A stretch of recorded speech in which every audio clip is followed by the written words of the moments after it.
Hello everybody. You are here because you want to get better at English, right?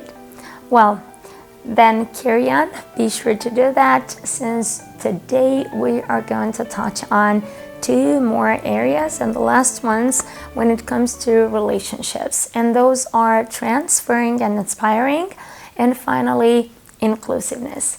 So if you're interested, stick with me until the end of this video and get to enrich your vocabulary. Well, let's start with the first area, transferring and inspiring. And the first expression that I have for you is to rub off on. Rub off on. And it means to become transferred. So if some qualities or characteristics, even mannerisms, some kind of behavior rub off on others, it means that those people will get to have them as well after spending some time with you. And my example for you is, I think that my love for English has rubbed off on my children as well. They are passionate learners of English as well.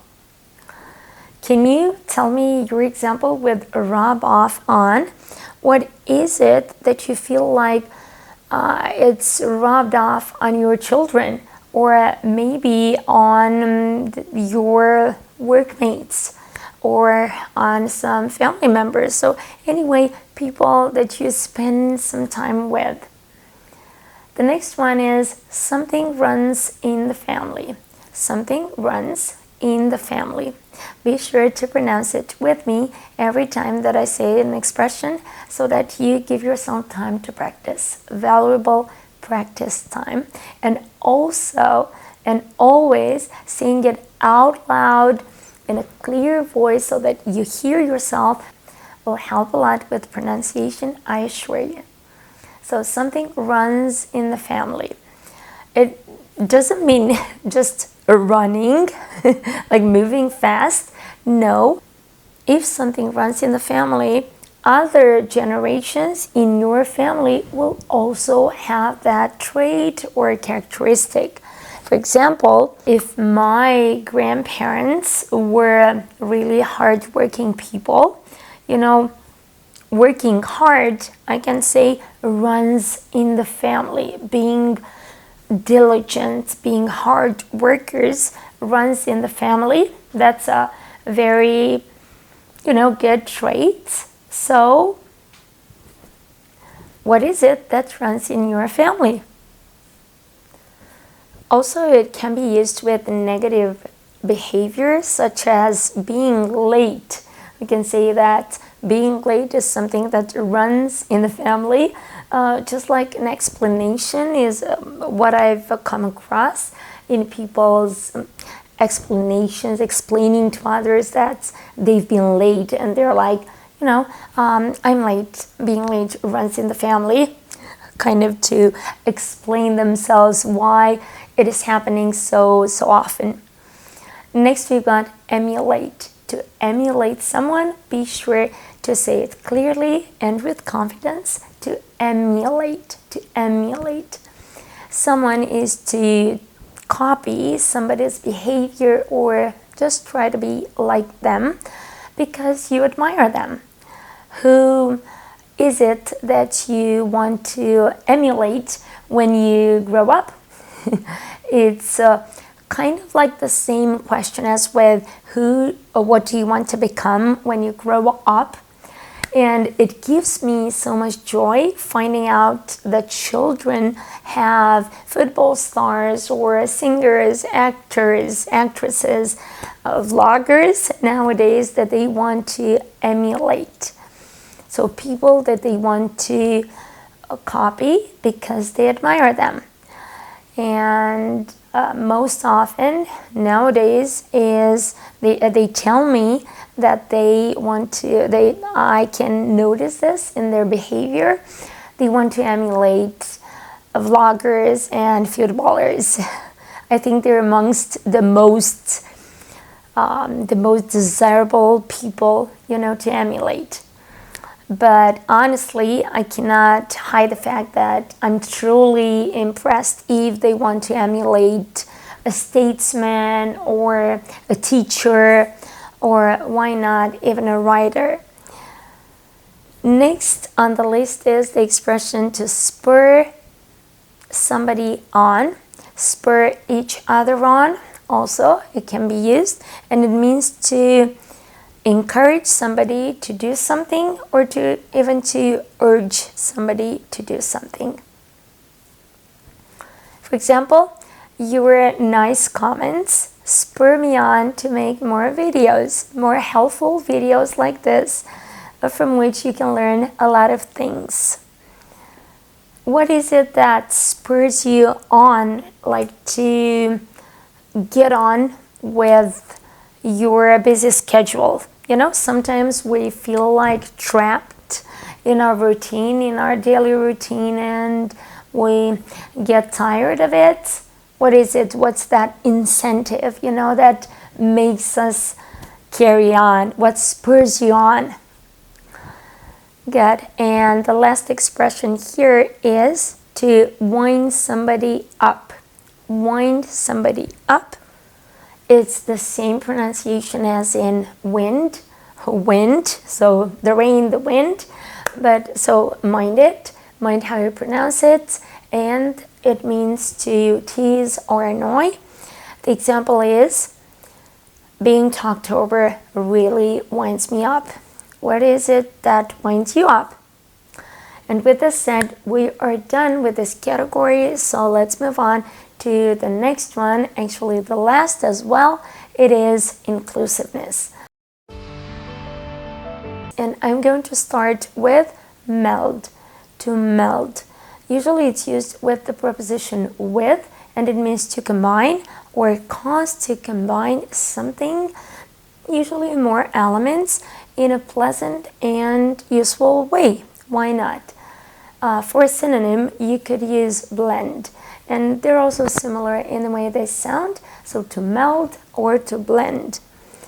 And the example that comes to mind is the one referring to cooking, where, you know, in order to get good, tasty flavors, you need to be able to meld spices, yeah, and make those handy combinations, those flavorful combinations. So I love it when spices and flavors meld in stews, for example. You know, that dish made of several vegetables and meat, also meat, pieces of meat.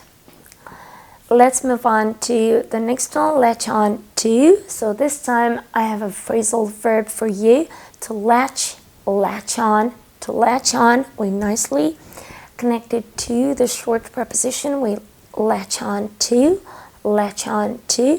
or for a synonym is to hang on to, hang on to. It means to become interested in something in an annoying kind of way. And I have here in mind the example of the teen girls that are, you know, latching on to these passing trends, fashion trends, because they don't have a stable foundation. So they don't know what to wear, how to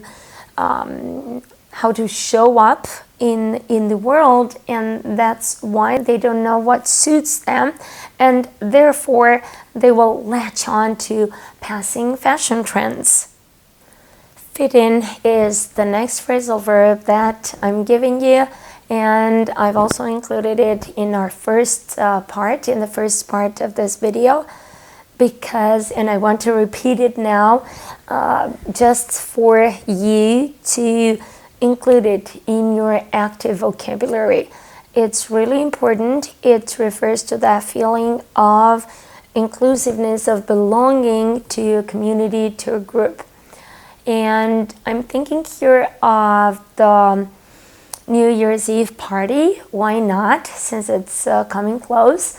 And for example, if you're going, say, to a party with people that you've never met before, all you want on that night is to fit in, okay? Like to be able to talk with them and feel that you belong to the group, have a good time together, share jokes, experiences, nice chatter, and all of that. The next word I have for you is actually a noun, check-inner, and it describes that person who will call, text, or even drop by in order to just see how you're doing, if you're okay. And sometimes these check-inners can get annoying because they can become too intrusive. Are you surrounded by check-inners? What's a check-inner that's on your mind right now? FOMO. FOMO is actually an abbreviation invented actually by social media, and it means fear of missing out, fear of missing out. You can also say it linked, like me, all of the words together in just one go, fear of missing out. That's a go.